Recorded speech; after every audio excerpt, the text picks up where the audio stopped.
We have been looking at the Sangam Chankam literature to get some image of the prevailing polity and political organization along with the nature of rulership.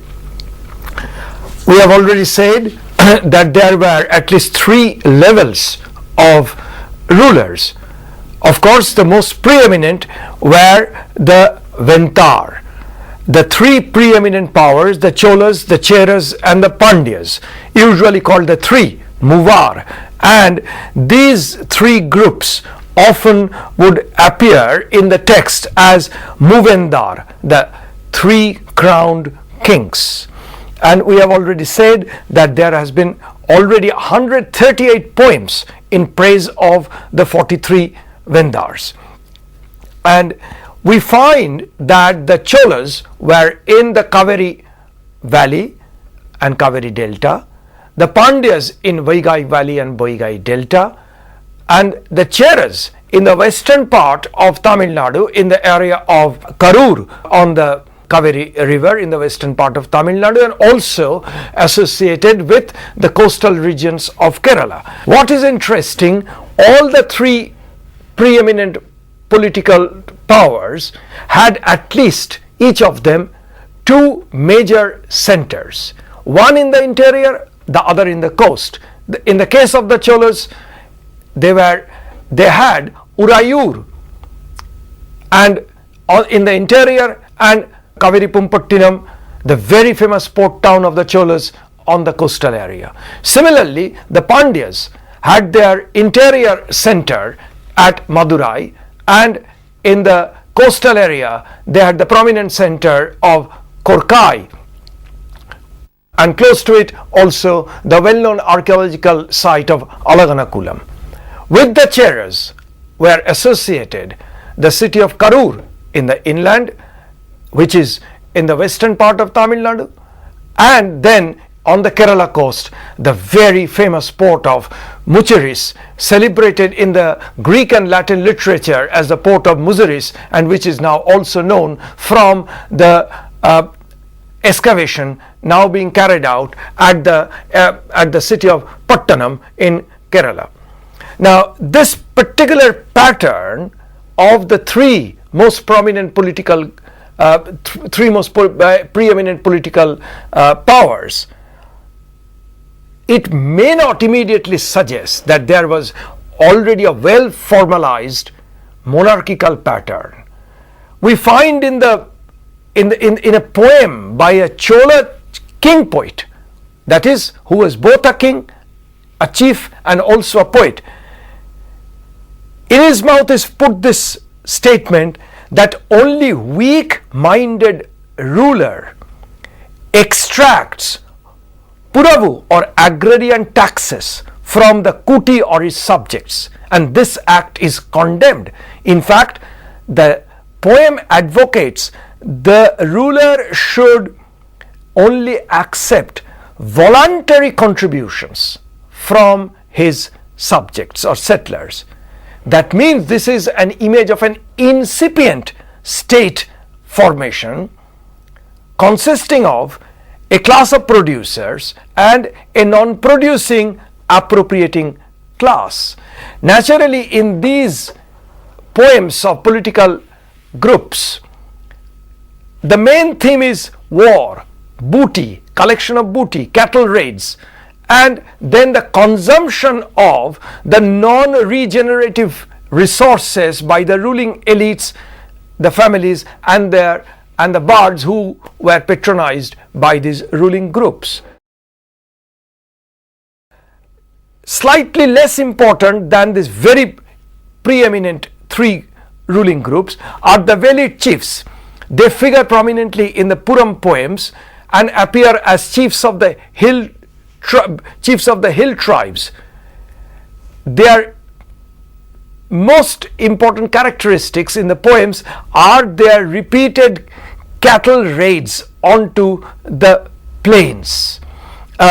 Usually these village chiefs held lands independent of the crowned chiefs, that is the Ventar, and we find from the description of the Sangam texts that on a modern map of Tamil Nadu, such village chiefs were quite numerous and could be located in the tribal principalities in what is present day the areas of Salem, Dharmapuri, Pudukkottai, Nagarkoil and Kanyakumari within Tamil Nadu. We have already said cattle raid is the integral part of the activities and description of the village chiefs. The third group is the Kilar, who appears as a ruling elite and they are holder or possessor of land in village. The Kilan is a head of agricultural household at village level or Ur, and he is instrumental in the distribution of the produce gained by the collective labor of the clansmen, that is called Kutimakkal. Now this is an interesting point. Here we find that at this level alone the kin labor is involved in the production process and the kin members, the clan members receive the share of the produce. In here we do not find even a regular levy system of levy. The employment of kin labor and the absence of non-kin labor in the production process definitely speaks of a relatively simpler socio-political structure. And once we gradually see the evidence of Brahmana settlement, mostly in the fertile river valleys, that is the Marudam region, then the involvement of and more complex process of employment of non-kin labor is becoming apparent. That speaks of a gradual period of change. Now, we have already said that the bardic poems relate mostly, predominantly about the heroic activities of the different ruling groups. Therefore, only glaringly marginal is the view about other social groups. The non-ruling group is very marginalized in this kind of literature. But even there, we find at least some glimpses of different types of social groups. Obviously, there will be present in the literature the bards and minstrels who compose the poems in praise of their heroes, and there are even birds who are war birds, that is the Porunar, who accompany rulers to battlefield with war drums and they are dressed as warriors. There is another category, Pulayar, who are also birds, but they go to the battlefield along with the ruler and they beat a large drum which actually represents a battle call. On the other hand, there are also learned men who are distinguished from the other two types of birds. We also find wandering professional singers and dancers associated with war and performing their musical acts with various types of instruments at different settlements called mandram. At the same time, we also come across sometimes the pathetic condition of a poor poet who obviously did not enjoy the patronage of the ruling chiefs, and that pathetic condition of that poet is described that he is poor, his mother is very old, his wife is starving and wearing only tattered dress, and he has to also maintain a very large number of children. Beyond these, there are also other groups following different types of profession, and these professional groups are related to the resources of the Tinai. We have already said there are 5 Tinais or ecological zones. Like in the Kurinji area, essentially the activities are growing and guarding of millets, bamboo rice, collecting of honey, skinning of dead animals, hunting wild animals. Clearly here we find very little information about agriculture because Kurinji area does not support agriculture. In the Mullai area we find pastoral activities and at the most cultivation of some dry grains in the Marudam tracts, which is the ploughing in the fertile area which is called Menpulam, the river valleys. And in the Neidal area, this is the coastal area where not only we find ports but also various types of fisher folk who are called Paratavar or Valayar or Minavar. We also come across the presence of salt makers.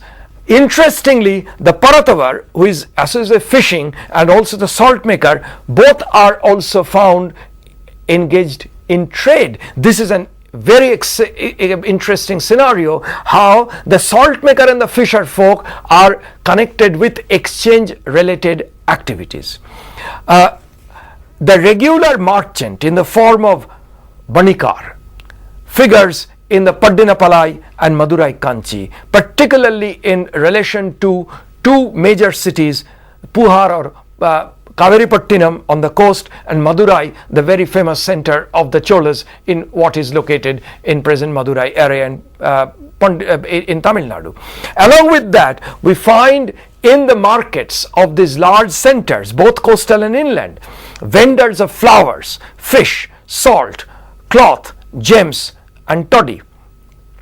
We find very specifically the reference to merchants dealing in gold, Ponvanikam, as well as also of merchants dealing with a very staple item, an item of daily necessity, that is salt, Uppavanikam.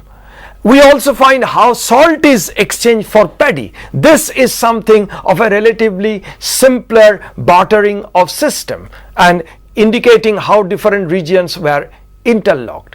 At the same time, if we look into the Sangam text description of the celebrated ports of Kaveripattinam or Muziris, then it shows how it attracted seagoing vessels, seafaring merchants, and also there came the Yavanas, mostly referring to the Greco-Roman sailors or merchants from the eastern Mediterranean region.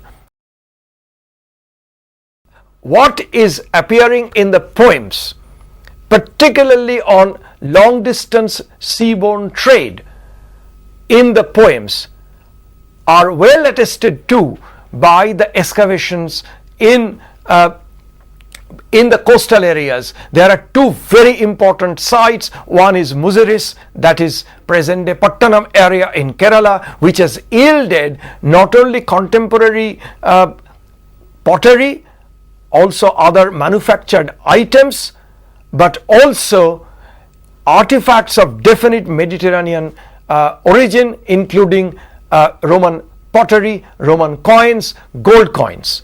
And it exactly matches the Sangam text description that the Yavana ships come to the port of Muchiripattanam full of gold, and during the return voyage they take back the most prized commodity from the Malabar area or Kerala coastal area, that is black pepper, which is actually a horticultural product. Now, in this scenario, we also find how the trade becomes a major aspect of economic activities, and the presence of Roman merchants or merchants from the Roman Empire, including the Red Sea area, is writ large in the excavation materials from Muziris and also Kaveripattinam area. There are two other ports on the coastal side, both excavated areas. One is Korkai and the other is Alaganakulam, both in the Vaigai and Tamrapadni delta, where we find how the working of pearl fisheries were carried out, particularly at Korkai. Interestingly, Korkai figures in the Greco-Roman accounts as the port city of Kolki, where best kinds of pearls were available. Now, all this led to the beginning of urbanization in Tamilakam, which is known both from the literature and also borne out by field archaeological evidence. We have already touched upon that, but let me once again reiterate that here, according to Champakalakshmi, urbanization for the first time occurs in the deep south, Tamilakam, but it is largely a result of external stimulus, essentially for the need of acquiring prestige goods, exotic items, often from distance, and is not really a process from within. That's why, according to Champakalakshmi, the urbanization as a social phenomenon in contemporary South India, the days of the Sangam texts, is essentially an experience of external stimulus. Once after 300 AD, the pull of long distance trade in Tamil Nadu gradually fades out. It also leads to the gradual disappearance of these port cities, and then new kinds of cities came after 300 AD. That's a separate story. We are not getting into. Apart from the these socio-economic groups figuring in the Sangam text, we also come across the Brahmanas and the mendicants, who are called Iravalar. In the mendicant group, obviously the reference to the Shamanas, that is the Buddhist and Jaina monks. What is very significant, in the Sangam literature, there is no clear information about the regular operation of the four Varna structure of the society in Tamilakam. Brahmanas are known, but that does not mean the four Varna rigorous social structure was in operation. It is only in the post-Chankam literary scene of the society as revealed in Tolkappiyam, we find the beginning of the rigors of a Varna divided society. Quickly getting into another very important aspect of social life, we should ask, what is the scenario of women in society? Interestingly, about 2,380 poems belonging to the Sangam literature, we find 154 women composers. Once again, let me repeat, these are oral bardic compositions. There are also 102 unknown composers, but experts discern that among these 102 unknown composers of Sangam bardic poems, there are possibly women poetess signatures. What we find in these poems, in the Sangam poems, women appear as regularly laboring in the production process along with their men in different contexts. We find that in the 60% of the agricultural operations are associated with women. We come across women agriculturists, women who were drawing the plow, women acting as agricultural laborers. And we also find that women were engaged in rearing of sheep and also rearing of cattle. Obviously these relate not to the Marudam, that is riverine fertile area, but to the pasture zone according to the Tinai concept. We find them in the coastal area or Neidal tract, following the profession of salt manufacturing and also fishing. And typically of the women, we often find them engaged in the profession of spinning, which is an important aspect of the textile manufacturing crafts. Women also appear in the Sangam literature as proud and glorified mothers of heroes. The Sangam texts, Sangam poems, often portray very powerfully women's or mother's emotion about a dead hero. This dead hero in most of the cases were their sons. There is also an image of women and home. And the mood of the women in home varies from being patient, angry, sad, and sulking. often portrayed the women's mood in the context of their waiting for the return of their triumphant or prodigal lovers and husbands. In one poem, there is a wonderful portrayal. In the Marudam tract, that is the fertile riverine area, a wife waits for the husband's return not from war but from the harlot's arms. There are also images of various types of prostitutes, and illicit and stealthy love is also a regular theme in the Sangam poems.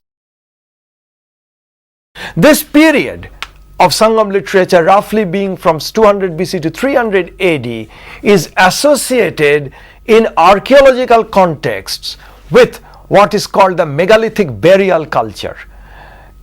It is a particular type of funerary rites where the dead bodies were buried, either full skeleton or partial skeletal remains, in massive boulders marking the place of burial. That's why called megalithic, because very large boulders of stone are associated as the marker of the site of burial. In this, we also find various types of grave goods were interred along with the skeletons. The greater the number and variety of the goods interred into the grave of the dead person, it would indicate the more exalted status. And many of the graves could have actually belonged to those of the chiefs of the tribes or oligarchic groups we have been referring to. It obviously speaks of, and in some of these we find even gold beads or beads of semi-precious, precious gems and metals. One such very particular megalithic burial site was Kodumanal in the Coimbatore region, Palghat Coimbatore region of present day Tamil Nadu.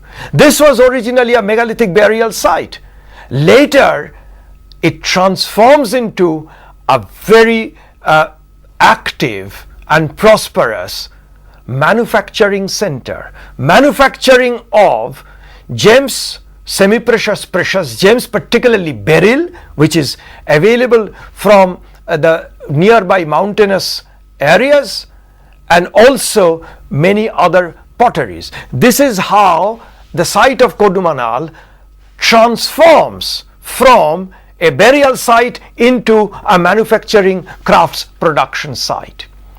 The megalithic burial sites, of course, speak of the belief of the settlers in life after death.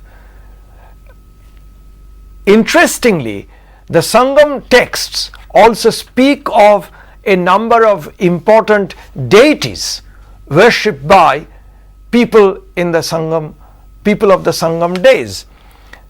And once again, these deities are associated with the different 5 ecological zones or Tinai. We find that the Tinai concept is not merely a literary device to situate the mood of the poem, but it repeatedly refers to the ecozones which have distinct connection to occupation, to political activities, and also to religio-cultural beliefs. That's how we find in the Kurinji Tinai area, Murukan. Interestingly, what is Murukan and Murugan would later emerge as Kartikeya or Skanda. In the Mullai area, the representative deity is Mayon, who would correspond as Vishnu. Similarly, in Marudam area, that is the fertile riverine areas, we find the presiding deity as Ventan. Then in the Naidal tracts, the coastal areas, the presiding deity is Varuna, the god of sea and water. And the Palai area, we find the goddess Koravai.